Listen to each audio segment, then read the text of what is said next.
नमस्कार मित्रांनो, आपलं सर्वांचं मी PMC मराठी चॅनलमध्ये स्वागत करते. आपण सध्या जीवात्मा जगताचे कायदे हे पुस्तक बघत आहोत आणि ह्या पुस्तकाचा आता सध्या दुसरा भाग चालू आहे आणि त्याच्यातले प्रश्नोत्तरे आपण बघत असतो. एक एक मुद्दा घेऊन आपण ते प्रश्नोत्तरे बघत आहोत.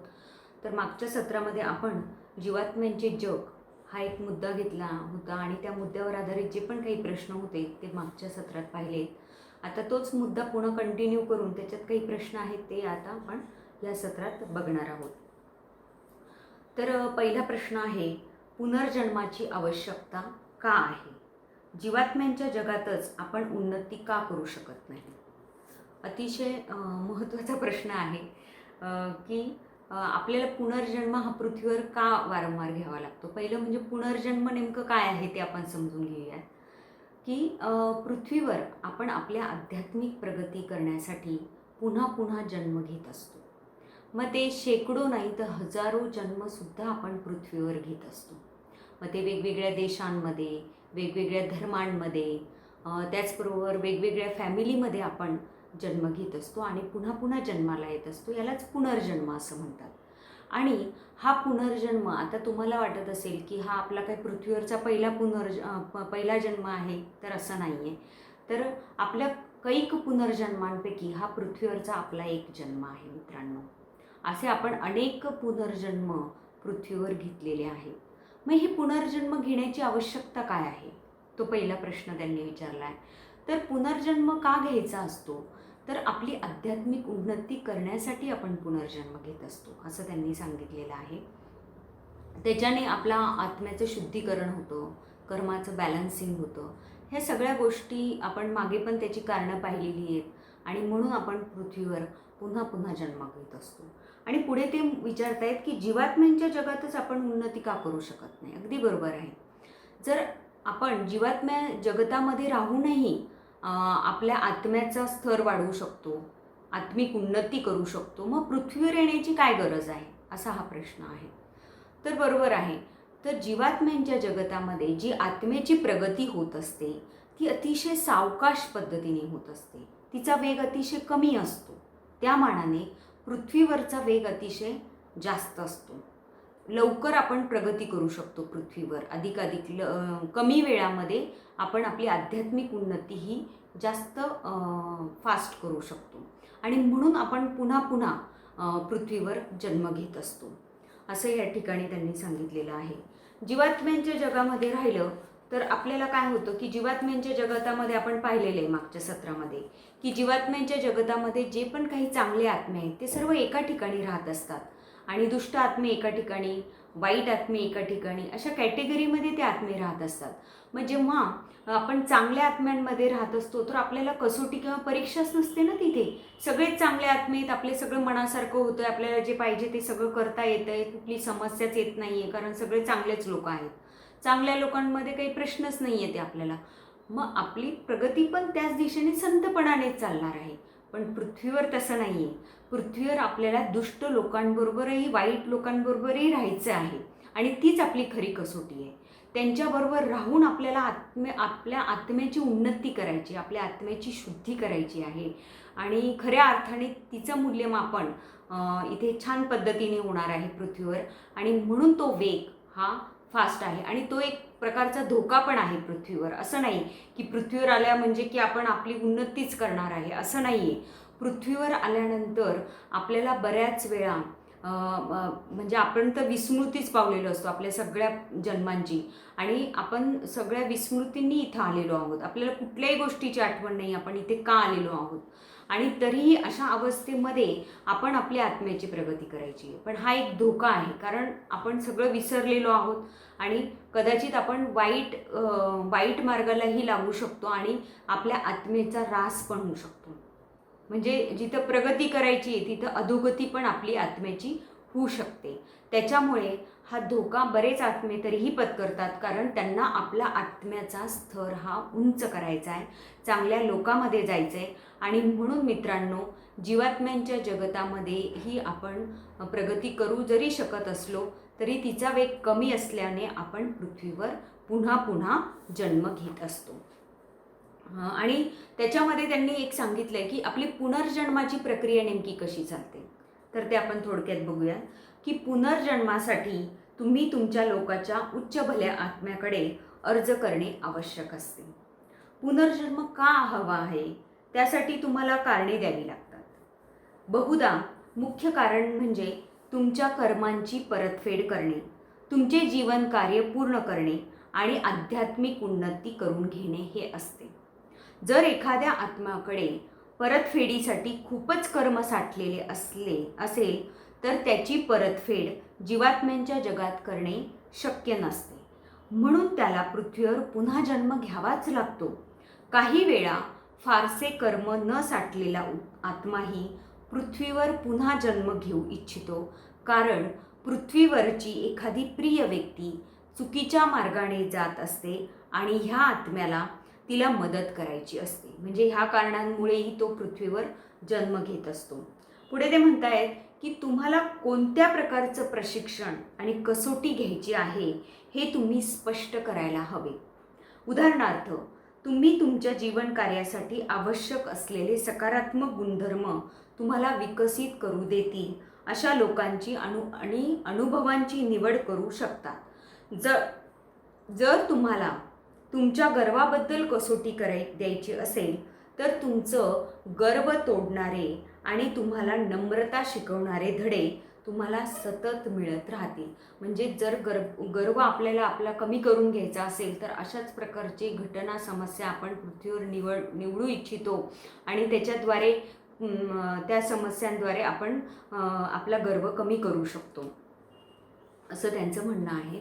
पुढचा मुद्दा पुढे ते म्हणतायत की तुम्ही एखादी विभूतीची म्हणजेच वॉक इन ज्याला आपण म्हणतो त्याची निवड करायला हवं. वॉक इन म्हणजे काय तर आपल्या शरीरामध्ये एखादा दुसरा आत्मा येणं, काही काळ वास करणं आणि आपल्याला जे काही काम करून घ्यायचे किंवा त्या आत्म्याला जे काम आपल्याकडनं करून घ्यायचं आहे तर ते करून घेणं, ह्याच्यासाठी हे वॉक इन होत असतं मित्रांनो. आणि बऱ्याच उच्च लेवलवर म्हणजे आध्यात्मिक जगतामध्ये असे वॉक इन मोठमोठ्या साधू संतांचे होत असतात किंवा मोठ्या लोकांचे होत असतात की जेणेकरून ह्या पृथ्वीवर एक आध्यात्मिक चांगलं कार्य घडून यावं आणि त्याच्यासाठी हे वॉक इन नेहमी पृथ्वीवर पण कमी प्रमाणात असतं, त्याचं प्रमाण कमी असतं पण ते होत असतात. मग आता इथे ते म्हणतायत की जर तुम्ही योग्य मार्गावर असाल आणि पृथ्वीवरील परिस्थिती तुमच्या हाताबाहेर जाण्या इतकी अवघड झाली तर परिस्थितीच्या गरजेनुसार विभूती म्हणजेच वॉक इन म्हटला जाणारा जीवात्म्यांच्या जगातील एक चांगला आत्मा त्या काळात तुमच्या शरीरात प्रवेश करून राहील. हे क्वचितच होते आणि जर पृथ्वीवरील आत्म्याच्या क्षमतेपलीकडची आणीबाणीची स्थिती असेल तेव्हाच होते. म्हणजेच जेव्हा ती तुमची कसोटी, प्रशिक्षण आणि कर्माची परतफेड नसते. पृथ्वीवरील आत्म्याच्या जाणीवेशिवायच अर्धजागृत मन मदतीसाठी साथ घालते. म्हणजे काही विशिष्ट गोष्टींसाठीच हे वॉक इन होत असतं असं त्यांचं म्हणणं आहे. जेव्हा क्षमतेबाहेर किंवा परिस्थिती हाताबाहेर जाणार असेल तरच हे वॉक इन शरीरामध्ये होत असतं. त्याच्यानंतर ते म्हणतात की तुमच्या जन्माची तारीख आणि मृत्यूची तारीख तुम्ही ठरवता. तुमच्या मृत्यूच्या दिनांकाला तुमचा नियत दिनांक असेही म्हणतात. अशा प्रकारे ही आपली पुनर्जन्माची प्रक्रिया होत असते. त्याच्यानंतर पुढचा प्रश्न आहे, पृथ्वीवरील मुले कोणत्या प्रकारे जीवात्म्यांच्या जगाशी संपर्कात असतात. आता लहान मुलं जी असतात, आपण नेहमी म्हणतो की लहान मुलं म्हणजे देवाघरची फुलं, ती कारण नुकतेच पृथ्वीवर आलेले असतात आणि तसं पाहिलं तर जीवात्म्यांच्या जगताशी कनेक्टेड असतात, संपर्कामध्ये असतात त्यांच्या. आणि म्हणून त्यांचं मन अतिशय असं फुललेलं असतं, छान असतं की त्यांच्या मनामध्ये असं दुष्ट भावना वगैरे किंवा काही नसतं. त्याच्यामुळे ते नुकतेच आलेले असतात आणि त्याच्यामुळे त्यांच्याकडे आपण लवकर अट्रॅक्ट का होतो, कारण हेच कारण आहे, कारण ते जीवात्म्यांच्या जगाशी बऱ्यापैकी कनेक्टेड असतात. निरागसता त्यांच्यामध्ये जास्त असते मोठ्या माणसांपेक्षा. तर जेव्हा ही बालकं म्हणजे जेव्हा ही मुलं जी असतात ती जेव्हा गर्भामध्ये असतात आईच्या, तेव्हा ही मुलं गर्भामध्ये असताना ते तिथे ठरवू शकतात. म्हणजे त्यांचा आत्मिक विकास करून घेण्यासाठीच ते जन्माला येत असतात. त्यांची काही कसोटी असेल किंवा कर्मांची परतफेड असेल, अशी वेगवेगळी कारणं असतात आपल्याला पृथ्वीवर जन्माला येण्याची. आणि त्याच्यापैकी त्याने जी काही कसोटी ठरवलेली असेल जन्म घेण्याची, ह्या घरामध्ये त्याने जे काही घर निवडले आता पृथ्वीवर साठी, तर त्या मातेच्या गर्भामध्ये जेव्हा ते मूल असतं, तेव्हा त्या मुलाला मूल हे जीवात्म्यांच्या जगाशी पूर्णपणे कनेक्टेड असतं आणि त्यांच्या संपर्कामध्ये ते राहत असतं. आणि तेव्हा ते बघतं की त्याला ती परिस्थिती, त्या कसोटीला सामोरं जाण्याची किंवा त्याचा आत्मिक विकास करून घेण्यासाठी आवश्यक असणारी जी परिस्थिती आहे ती इथं योग्य आहे का, त्याला ह्या घरात मिळणार आहे का, हे ते निरीक्षण करत असतं गर्भामध्ये असताना. आणि मग त्याला असं वाटलं की हां, मी इथं योग्य पद्धतीने राहू शकतो आणि माझा आत्मिक विकास करू शकतो. तर तो इथं कंटिन्यू ते करतो. पण त्याला असं वाटलं की नाही, माझ्यासाठी ही परिस्थिती योग्य नाही, हे घर योग्य नाही, ही माता योग्य नाही आहे. तर तो पुन्हा तो डिसिजन घेऊ शकतो, निर्णय घेऊ शकतो पुन्हा जीवात्म्यांच्या जगातनं जाण्याचा. आणि तो अर्ध्यातनंच जीवात्म्यांच्या जगामध्ये निघून जातो. परंतु आता ते जे भौतिक शरीर आहे त्या गर्भामधलं, तर त्या शरीरामध्ये दुसरा आत्मा त्यावेळेस एंटर करतो, म्हणजे येतो तिथे. तो त्याच्यासाठी जी योग्य परिस्थिती आहे त्याच्यानुसार तो तिथं येत असतो आणि तो परत म्हणजे तिथेच जन्माला येणार असतो. परंतु तो दुसरा आत्मा, याचा अर्थ तो गर्भपात वगैरे असं काही होत नाही. त्या ठिकाणी ही प्रोसेस एकदम कंटिन्यू चालते. आपल्याला कळतसुद्धा नाही याच्यामध्ये काय झालेलं आहे आतमध्ये. परंतु हा निर्णय घेण्याचा अधिकार त्या मुलाला पूर्णपणे असतो. त्याची इच्छा म्हणजे फ्री विल त्याला दिलेली असते आणि त्या पद्धतीने तो ठरवू शकतो. आणि कसं असतं मित्रांनो, आपल्याला बऱ्याच वेळा आपल्याला पृथ्वीवर असं सांगितलं जातं, एखादी माता गर्भवती असेल तर तिला सांगितलं जातं की चांगले विचार करायचे, त्या 9 महिन्यांच्या कालावधीमध्ये चांगली पुस्तकं वाचायची, सकारात्मक असायचं. तर ते अगदी बरोबर सांगितलेलं आहे मित्रांनो.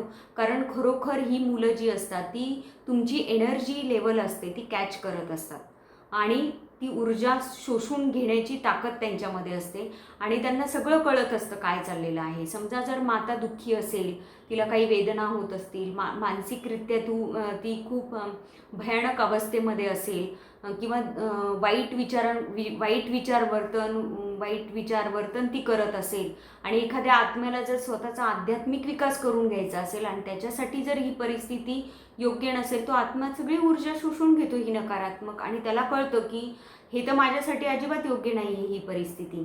तर तो तिथून निघून जाण्याचा निर्णय हा घेऊ शकतो. अशा प्रकारे ही मुलं गर्भामध्ये असल्यापासूनच जीवात्म्या जगताशी कनेक्टेड असतात आणि ती साधारण 1 वर्ष वयापर्यंत, साधारण त्यांचं मर्यादा दिलेली आहे त्याला पण. आणि 1 वर्षापर्यंत ह्या मुलांना बोलता जोपर्यंत येत नाही तोपर्यंत ही मुलं जीवात्म्यांच्या जगाशी कनेक्टेड असतात. म्हणून आपण बघतो की लहान मुलं कधी हसतात, कधी त्यांचे रडतात, म्हणजे अशा वेगवेगळ्या कृती करत असतात आणि ते बघून आपल्याला खूप नवल वाटतं की ह्याला नेमकं काय झालं हेही आपल्याला कळत नाही. पण ॲक्च्युअलमध्ये ते जीवात्म्यांशी कनेक्टेड असतात. त्यांचं पूर्वजन्मही त्यांना सगळं आठवत असतो आणि म्हणून ह्या सगळ्या गोष्टी त्या निरागस बालकाकडनं होत असतात. तर अशा प्रकारे हे मुलं त्या जीवात्म्यांशी संपर्कामध्ये असतात.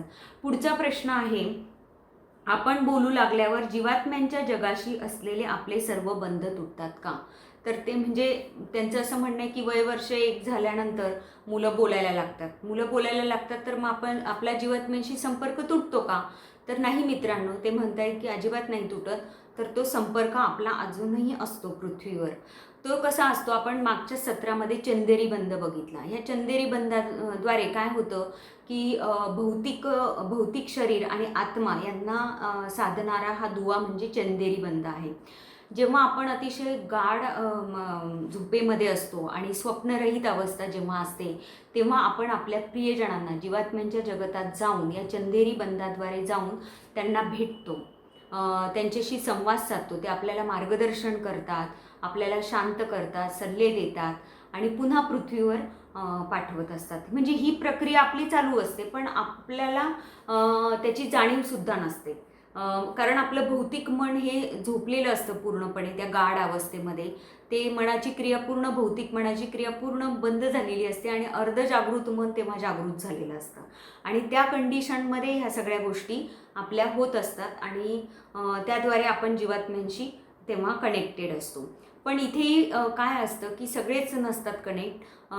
बऱ्यापैकी ज्या आत्म्यांना, जीवात्म्यांच्या जगतातील प्रियजनांना पण इच्छा असली पाहिजे पृथ्वीवरच्या लोकांशी कनेक्ट होण्याची, त्यांच्याशी संवाद साधण्याची, आणि पृथ्वीवरील लोकांनाही तशी इच्छा असली पाहिजे. म्हणजे दोघांमध्ये प्रेम हे शुद्ध असणं फार गरजेचं आहे. तेव्हा ह्या सगळ्या गोष्टी होऊ शकतात आणि अशा प्रकारे आपण जीवात्म्यांच्या संपर्कामध्ये राहू शकतो. प्रत्येक माणूस हा पृथ्वीवर ठराविक काळच असतो का? म्हणजे आपल्याला एक ठराविक काळच दिलेला असतो का पृथ्वीवर, असं त्यांचं म्हणणं आहे. तर ज्याप्रमाणे ते म्हणतायत की ज्याप्रमाणे कोणत्या दिवशी जन्म घ्यायचा ह्याची निवड तुम्ही करता, त्याप्रमाणेच तुमच्या मृत्यूची तारीखही तुम्हीच निवडता. त्यालाच तुमचा नियत दिनांक असे म्हणतात. तथापि ज्यांना बाहेर पडण्याचा बिंदू असे म्हणता येईल असे 3 नियत दिनांक प्रत्येक मानवासाठी असतात. पहिले 2 नियत दिनांक काही आजारीपण किंवा अपघातातून तुम्ही वाचलात तर निघून जातील ही शक्यता असते. म्हणजे आपल्याला 3 आपले चान्स असतात जणू काही. हे मृत्यू दिनांक आपले 3 असतात. त्याच्यातले पहिले जे 2 असतात ते जर समजा अपघात किंवा आजारीपण असं जर कारण असेल तर त्याच्यामध्येही ही शक्यता असू शकते. म्हणजे ते निघून गेले, समजा आपल्याला आजारपणही आलं नाही आणि कुठला अपघातही झाला नाही, तर आपल्या त्या दोन्ही दिनांक निघून जातात, त्या आपल्यापर्यंत येऊ शकत नाही. मात्र जर तुमच्या अर्धजागृत मनाला असं वाटलं की तुम्ही चुकीच्या मार्गावर आहात आणि पुन्हा योग्य मार्गावर येण्याची शक्यता खूप कमी आहे, तर तुम्ही प्राय पहिल्या 2 नियत दिनांकापैकी एखाद्या दिनांकाला पृथ्वी सोडून देण्याची निवड करता. तिसरा नियत दिनांक बहुधा हा अंतिम असतो. तथापि अंतिम नियत दिनांकाआधी एखादा मानव दुसऱ्या मानवाकडून उसना वेळ घेण्याचा करारही करू शकतो. हे या व्यक्तीच्या सावध जाणीवे व्यतिरिक्त केले जाते. म्हणजे त्याला हे कळतही नाही की तो उसना वेळ दुसऱ्याकडून घेतो जीवन जगण्यासाठीचा. अर्धजागृत मन एखादा मित्र, नातेवाईक किंवा अपरिचिताच्या अर्धजागृत मनाशी करार करून त्याचा किंवा तिचा पृथ्वीवरील उर्वरित वेळ मागून घेऊ शकतो. ह्यासाठी तुम्हाला तुमच्या लोकातील उच्च भल्या आत्म्याची परवानगी घ्यावी लागते. हे फार क्वचित आणि खास आध्यात्मिक जीवन कार्यासाठी केले जात असते. म्हणजे हा उसना वेळही आपल्याला घेता येतो. जरी आपली वेळ मृत्यूची आली तरी आपल्याला तो घेण्याचा एक संधी आपल्याला मिळू शकते, पण हे फार क्वचित होतं असं त्यांनी म्हटलंय. आता विस्पी आणि रतू यांच्या घरामधलीच गोष्ट त्यांनी सांगितली की विस्पी आणि रतू जेव्हा त्यांचे वडील खूप आजारी पडतात आणि त्यांना हॉस्पिटलमध्ये ॲडमिट केलं जातं. दुसऱ्या दिवशी त्यांची मोठी सर्जरी होणार असते आणि त्यांना तसं पाहिलं तर जगण्याची खूप इच्छा असते. त्यांचं काही आध्यात्मिक कार्य जे राहिलेलं असतं ते त्यांना पूर्ण करायचं असतं पृथ्वीवर, आणि त्याचबरोबर त्यांना त्यांचे जे प्रियजन असतात त्यांना मदत करायची असते आणि त्या इच्छेपोटी त्यांना जगायची इच्छा प्रचंड असते. त्यांना जायचं नसतं, म्हणजे मनातनं इच्छा जगण्याचीच असते त्यांची. तशी प्रत्येकाची असते, पण यांची खूप प्रचंड होती की त्यांना जगायचंच होतं कसल्याही कंडिशनमध्ये. आणि त्याच वेळेस खोर्शेद भावनगरी म्हणजे विस्पी आणि रतूच्या आईचे, तेव्हा विस्पी आणि रतू हे पृथ्वी तलावरच असतात आणि तेव्हा त्यांचे आईवडील, त्यांचे मामे भावंड खोर्शेद भावनगरी यांचे त्यांच्या वडिलांना भेटायला येतात. त्यांची नावं आहेत गुला आणि मणी. हे जेव्हा भेटायला येतात आणि दुसऱ्या दिवशी भेटून जातात ते, आणि दुसऱ्या दिवशी गुणाचा अचानक मृत्यू होतो. चांगला चुंगला असतो तो, पण अचानक त्याचा मृत्यू होतो. हे तेव्हा विस्पी आणि रतूलाही किंवा त्यांच्या खाली कुणालाच कळलेलं नसतं. पण जेव्हा विस्मी आणि रतू जीवात्म्यांच्या जगतामध्ये जातात तेव्हा त्यांना कळतं की त्यावेळेस असं का झालेलं होतं, आणि त्याच्यामध्ये यांच्या वडिलांची सर्जरी चांगली होते आणि ते जगतात, त्यामध्ये वाचतात, म्हणजे मृत्यू पावत नाहीत. आणि मग हे विस्पी आणि रतूला जीवात्म्यांच्या जगतात गेल्यावर कळतं की गणूने त्यांना तो उसना वेळ दिलेला असतो आणि गणूचा त्याचा आदल्या दिवशीच मृत्यू झालेला असतो. कारण गणूचं कार्य हे पृथ्वीवरचं संपलेलं असतं. हे त्याच्या अर्धजागृत मनाला माहीत असतं गणूच्या, आणि म्हणून तो जणू काही परवानगी देऊन टाकतो की आता मी जीवात्म्यांच्या जगतात जातो, माझं इथलं कार्य संपलेलं आहे, तर अशा प्रकारे हे आतल्या आत ह्या गोष्टी होत असतात. बाहेर आपल्याला याची दखलसुद्धा म्हणजे याचं जाणीवसुद्धा नसते मित्रांनो. आणि अशा कंडिशनमध्ये आतमध्ये ह्या सगळ्या प्रक्रिया चालू असतात आणि हा उसना वेळ त्याच्या वडिलांना मिळतो. म्हणजे अशा पद्धतीने ते एक उदाहरण त्यांनी आपल्याला दिलेलं आहे समजण्यासाठी. पुढचा प्रश्न आहे, मुलांचा मृत्यू झाला की त्यांचे काय होते ते बघूयात. म्हणजे पृथ्वीवर जी लहान मुलं जातात अचानकपणे लहान वयामध्ये, तर त्या मुलांचं नेमकं काय होतं.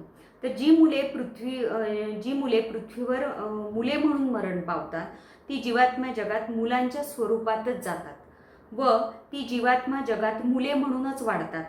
ते पुन्हा विकसित जीवात्मे होईपर्यंत म्हणजे त्यांचा विकास किंवा आध्यात्मिक प्रगती थोडीफार होईपर्यंत जीवात्मा माता त्यांची देखभाल करतात. याला फार थोडा वेळ लागतो. बऱ्यापैकी मोठी असलेली मुले आपणहून त्यांच्या संबंधित लोकांमध्ये जातात.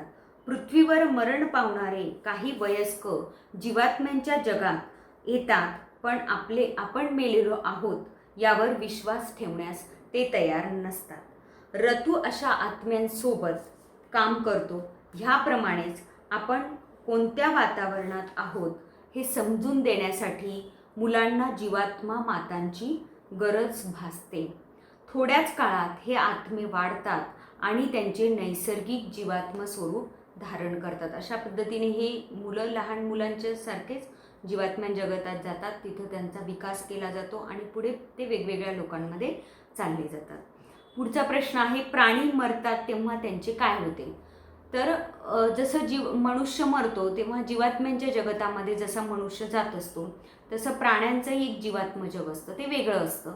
आणि त्या ठिकाणी हे प्राणी पृथ्वीवर मृत्यू पावल्यानंतर ते प्राणी जगतामध्ये जात असतात. तर आता इथे एक असं पण असतं की आपल्या घरामध्ये पण काही पाळीव प्राणी असतात आणि ज्या प्राण्यांना आपल्या मालकांविषयी खूप शुद्ध प्रेम असतं आणि त्या मालकाचंही त्या प्राण्यांविषयी जर खूप शुद्ध प्रेम असेल तर असे पाळीव प्राणीसुद्धा आपल्या मालकाबरोबर म्हणजे मालक जरी आधी गेला असेल तर हे पाळीव प्राणी नंतर त्यांचा जेव्हा मृत्यू होतो पृथ्वीवर तेव्हा ते तिथे जीवात्म्यांच्या जगात म्हणजे मनुष्यांचं जे जीवात्म जग असतं त्या मनुष्यांच्या जीवात्म जगामध्येही जाऊ शकतात. आणि अशा ज्या केसेस असतात त्या फार कमी असतात, पण असंही त्या ठिकाणी होत असतं असं ते म्हणतात. त्याच्यानंतर पुढचा प्रश्न आहे, जीवात्मे सदा सर्व काळ आनंदीच असतात का. तर ते म्हणतात की बऱ्यापैकी आम्ही आनंदातच असतो जीवात्म्या जगतामध्ये, कारण आम्ही सगळ्या चांगल्या आत्म्यांबरोबर राहत असतो त्याच्यामुळे. आणि आम्हाला शरीर आमचं हलकं असतं, आम्हाला शरीराच्या वेदना दुःख काही नसतं, त्याच्यामुळे दुःख हा प्रकार आमच्या आयुष्यामध्ये म्हणजे जीवात्म्यांच्या जगतात तरी नसतो. देव आमची चांगली काळजी घेतो, आम्हाला तिथे चांगल्या प्रकारचं उच्च आत्म्यांचं मार्गदर्शन चांगलं वेळोवेळी मिळतं, त्याच्यामुळे आम्हाला इथे दुःख हा प्रकार तसा नसतोच असं ते म्हणतात.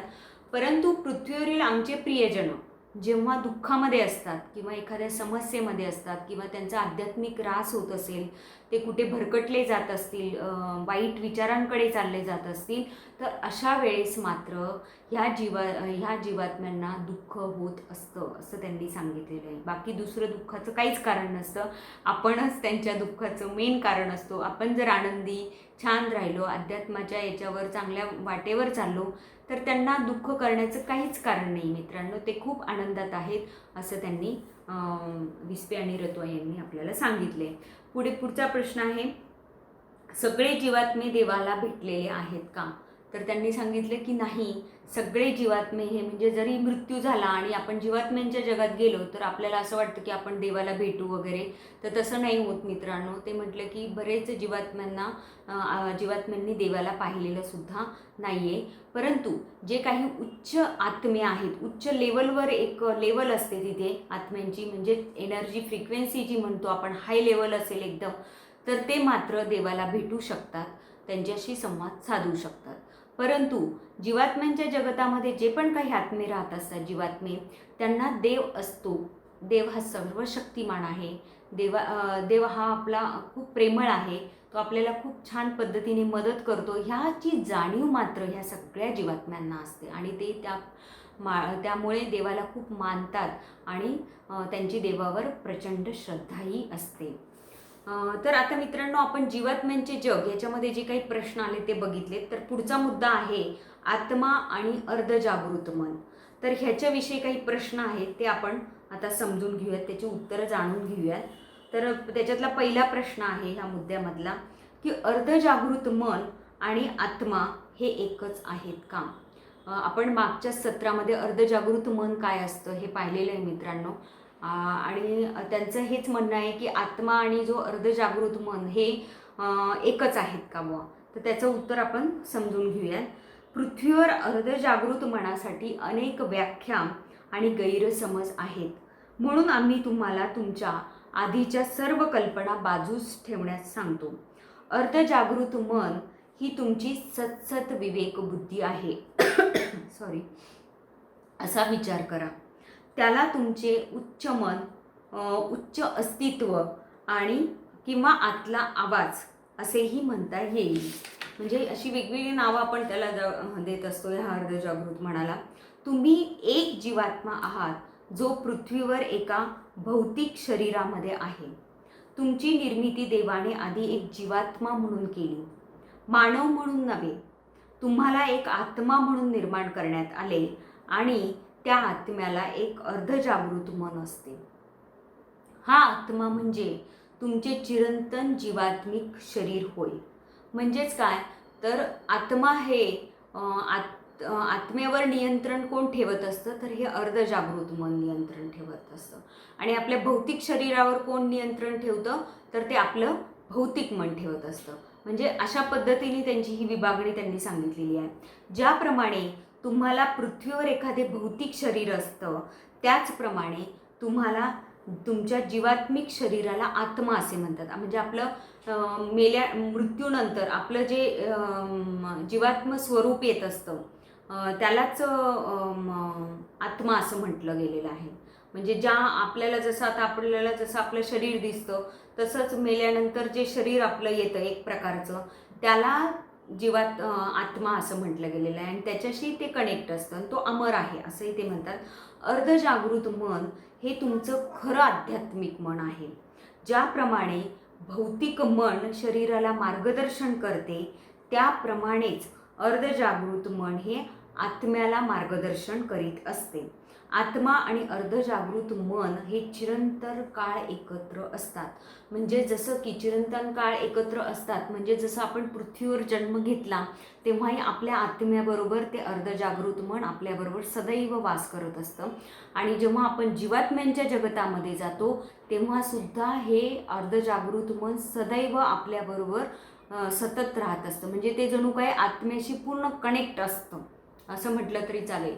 आणि जसं की आता आपल्या भौतिक शरीराबरोबर आपलं भौतिक मन आहे ते पृथ्वीवर असतं, परंतु जीवात्म्या जगतामध्ये हे भौतिक मन नसतं. ते पृथ्वीवर आपण जोपर्यंत जिवंत आहोत आपल्या हे भौतिक मुळेच तोपर्यंतच हे भौतिक मन आपल्याबरोबर असतं. आणि जेव्हा आपण हे शरीर सोडतो त्या क्षणी हे भौतिक मनही आपल्याला सोडून जात असतं. म्हणजे या शरीराबरोबर त्याचाही नाश होत असतो जसं असं त्यांनी म्हटलेलं आहे. परंतु अर्धजागृत मन हे पूर्णपणे आत्म्याबरोबरच सदैव असतं. पुढचा प्रश्न आहे अर्धजागृत मनाचे कार्य काय असते? महत्त्वाचा प्रश्न आहे की अर्धजागृत मन नेमकं कशासाठी आपल्याला हवं आहे. तर आपण मागे पण पाहिलेले ह्या गोष्टी की अर्धजागृत मन हे आत्म्याशी कनेक्टेड असतं. आणि आत्म्याच्या ज्या कंडिशन्स असतात म्हणजे आत्मा हा कशासाठी पृथ्वीवर जन्म घेत असतो तर त्याचा आध्यात्मिक विकास आत्मिक उन्नती करून घेण्यासाठी तो पृथ्वीवर जन्माला आलेला असतो. आणि त्याला मदत करण्यासाठी जणू काही हे अर्धजागृत मन कार्य करत असतं. म्हणजे आपली आत्मिक उन्नती करून घेण्यासाठीच हे अर्धजागृत मनाचं मेन कार्य असतं. म्हणजे आपल्याला पृथ्वीवर जर आपण भरकटलो गेलो एखाद्या वेळेस वेगळ्या चुकीच्या मार्गाने चालायला लागलो तर हे अर्धजागृत मन आपल्याला नेहमी जागृत करण्याचा प्रयत्न करत असतो त्याद्वारे. आणि हेच त्याचं मेन कार्य असतं, आपला आध्यात्मिक विकास करून घेणं आणि आपल्याला वरच्या लोकांमध्ये घेऊन जाणं, आपला आत्मिक स्तर उंचावणं हाच खरं अर्धजागृत मनाचं मेन कार्य आहे. आणि ते अगदी मनापासून ते करत असतं. कारण आपण पृथ्वीवर का आलेलो आहे हे आपल्या अर्धजागृत मनाला माहिती आहे. आपला ह्या पृथ्वीवर येण्याचा उद्देश काय आहे हे सगळं अर्धजागृत मनाला माहिती आहे. आणि म्हणून आपलं भौतिक मनाला ह्या गोष्टी काहीच माहिती नाही आहेत की आपला पृथ्वीवर येण्याचा उद्देश काय आहे, आपण नेमकं कशासाठी कुठल्या कारणांसाठी इथे आलेलो आहोत आणि आपल्याला काय करायचं इथे येऊन. हे सगळं आपल्याला विस्मृती पावलेलं आहे. देवाने ती काढून घेतलेली आपली स्मृती सगळी. पण अर्धजागृत मनाला हे सगळं माहिती, आपले पूर्वजन्म कुठले काय काय आहेत ते सगळं माहिती आहे. आणि म्हणून त्याच्याशी कनेक्ट राहणं फार महत्त्वाचं आहे. आणि ते कनेक्शन आपलं नसतं. आपल्याला हे अर्धजागृत मनही असतं हे सुद्धा आपल्याला माहिती नाही आहे मित्रांनो. म्हणजे अशी आपण अज्ञानामध्ये जगत आहोत. आणि म्हणूनच आपला आत्मिक विकास व्हायला वेळ लागत असतो. आणि ज्या क्षणी आपण ह्या अर्धजागृत मनाशी कनेक्ट व्हायला लागू त्या क्षणी आपला आपला आत्मिक उद्धार किंवा आत्मिक विकास व्हायला सुरुवात होत असते. तर पुढचा प्रश्न आहे, आपलं अर्धजागृत मन, ज्यालाच आपण आता तुम्हाला समजेल असं की सांगते की अर्धजागृत म्हणजे त्याला आपण सबकॉन्शियस माइंड म्हणतो. आणि आपलं जागृत मन आहे त्यालाच आपण कॉन्शियस माइंड म्हणत असतो. म्हणजे तुम्हाला इझी जाईल समजायला ते. तर आपलं अर्धजागृत मन आणि जागृत मन एकच आहे का? म्हणजेच सबकॉन्शियस माइंड आणि कॉन्शियस माइंड हे एकच आहेत का, असा हा प्रश्न आहे. तर त्याच्यामध्ये ते सांगताय की अर्धजागृत मन आणि जागृत किंवा भौतिक मन ह्या दोन वेगवेगळ्या गोष्टी आहेत. एखाद्या व्यक्तीचं भौतिक मन अतिशय विकसित झालेलं असू शकतं, पण त्याचं अर्धजागृत मन हे अविकसित असू शकतं. म्हणजे तुम्ही पृथ्वीतलावर खूप सक्सेसफुल असाल, तुम्ही खूप हुशार असाल, बुद्धिमत्ता प्रचंड असेल, तुमचं भौतिक मन प्रचंड शक्तिशाली असेल, पण असं नाही आहे, ते जरी शक्तिशाली असलं तरी तुमचं अर्धजागृत मन शक्तिशाली किंवा विकसित असेल असा त्याचा अर्थ होत नाही. लौकिक ज्ञान प्राप्त केल्याने तुमचं भौतिक मन तेजस्वी होऊ शकतं, पण त्यामुळे तुमचं अर्धजागृत मन विकसित होऊ शकत नाही. इतकंच नाही तर केवळ आध्यात्मिक ज्ञानही तुमच्या अर्धजागृत मनाच्या विकासाला मदत करू शकणार नाही. म्हणजे तुमच्याकडे फक्त आध्यात्मिक ज्ञान आहे भरपूर, परंतु तरीही तुमच्या अर्धजागृत मनाला ते विकसित करू शकत नाही. कारण का? तर जेव्हा तुम्ही त्या ज्ञानाचा प्रत्यक्ष वापर करता तेव्हाच तुमच्या अर्धजागृत मनाचा विकास होत असतो. म्हणून आध्यात्मिक प्रगतीची चावी म्हणजे शुद्ध कृती ही होय. तुमचं अर्धजागृत मन जितकं मोकळं असेल तितकं जास्त मार्गदर्शन आणि संरक्षण तुम्हाला जीवात्म्यांच्या जगाकडून मिळेल. तुमच्या अर्धजागृत मनाने तुमच्या भौतिक मनावर नियंत्रण ठेवणे आवश्यक आहे. कधीही भौतिक मनाला तुम्हाला त्याचं गुलाम बनवू देऊ नका. तुमचं अर्धजागृत मन ही तुमचा जीवात्म्यांच्या जगाशी असलेली कडी आहे, ज्यामार्फत तुम्हाला जीवात्म्यांकडून संरक्षण आणि मार्गदर्शन मिळत असते. म्हणजे हे अर्धजागृत मन किती महत्त्वाचं आहे मित्रांनो आपल्यासाठी, हे आपण जाणून घेतलं पाहिजे, समजून घेतलं पाहिजे आणि आपल्या अज्ञानातनं आपण बाहेर आलं पाहिजे. आणि तेव्हाच आपला खऱ्या अर्थाने आध्यात्मिक विकास हा होऊ शकतो. तर मित्रांनो आता मी शेवटचा एक प्रश्न घेते आणि मग आपण इथे थांबूयात. जर पृथ्वीवर प्रत्येकाकडे अर्धजागृत मन आहे तर लोक चुकीच्या मार्गाने का जातात? छान प्रश्न आहे की सगळ्यांकडे हे अर्धजागृत मन हे तर सगळ्यांकडे असतंच, मग ते आपण चुकीच्या मार्गाने का जातो तरी, असा प्रश्न आहे. तर तुमच्या भौतिक मनात आणि अर्धजागृत मनात मतभेद होण्याचे प्रसंग येतील. ह्याचं कारण असं की भौतिक मन हे बुद्धिनिष्ठ असतं. जो मार्ग किंवा कृती तर्कसंगत आहे ती करण्याकडे त्याची प्रवृत्ती असते, पण अर्धजागृत मन त्याच्या विरोधात असू शकतं. दोन्ही मनं एकमेकांशी युद्ध करत आहेत असं वाटू शकतं. बऱ्याच वेळा आपल्याला असं जाणवतं की आपलं एक मन म्हणतं, आपण म्हणतो ना आपली दोन मनं असतात जणू काय, एक मन म्हणतं हे करावं, दुसरं मन म्हणतं नाही हे नाही करू. अशा प्रकारची आपली अवस्था बऱ्याच वेळा होत असतं. तर ते अर्धजागृत मन असतं. एक असतं भौतिक मन आणि एक असतं अर्धजागृत मन.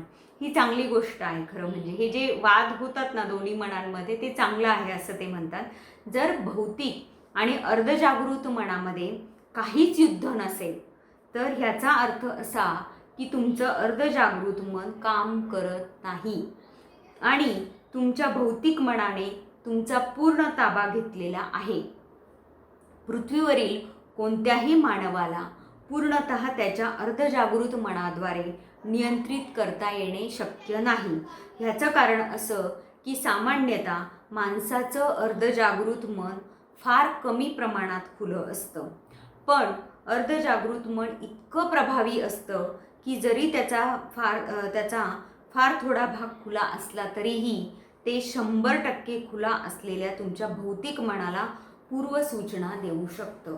अतिशय महत्त्वाची गोष्ट आहे की अर्धजागृत मन हे फक्त 1 किंवा 2% जरी खुलं असलं तरी ते फार मोठं कार्य करत असतं. परंतु म्हणजे आपलं भौतिक मन 100% खुलं आहे, पण अर्धजागृत मन एवढा % कमी खुलं असलं तरी ते खूप मोठं भौतिक मनाला नियंत्रण करू शकतं. तेवढी शक्ती त्या अर्धजागृत मनामध्ये आहे. म्हणजे ते खुलं ठेवण्याचा आपण नेहमी प्रयत्न केला पाहिजे मित्रांनो. त्याला जागं ठेवलं पाहिजे ह्या अर्धजागृत मनाला. अशी वारंवार सूचना जणू काही त्यांनी आपल्याला ह्या पुस्तकामध्ये देण्याचा प्रयत्न केलेला आहे. तर मित्रांनो, आज आपण इथेच थांबूयात आणि आपला हा जो मुद्दा आहे जागृत आत्मा आणि अर्धजागृत मन, तर हा पुढे कंटिन्यू असाच राहणार आहे. पुढच्या सत्रामध्ये आपण उर्वरित त्याचा भाग घेणार आहोत. तोपर्यंत धन्यवाद. नमस्कार.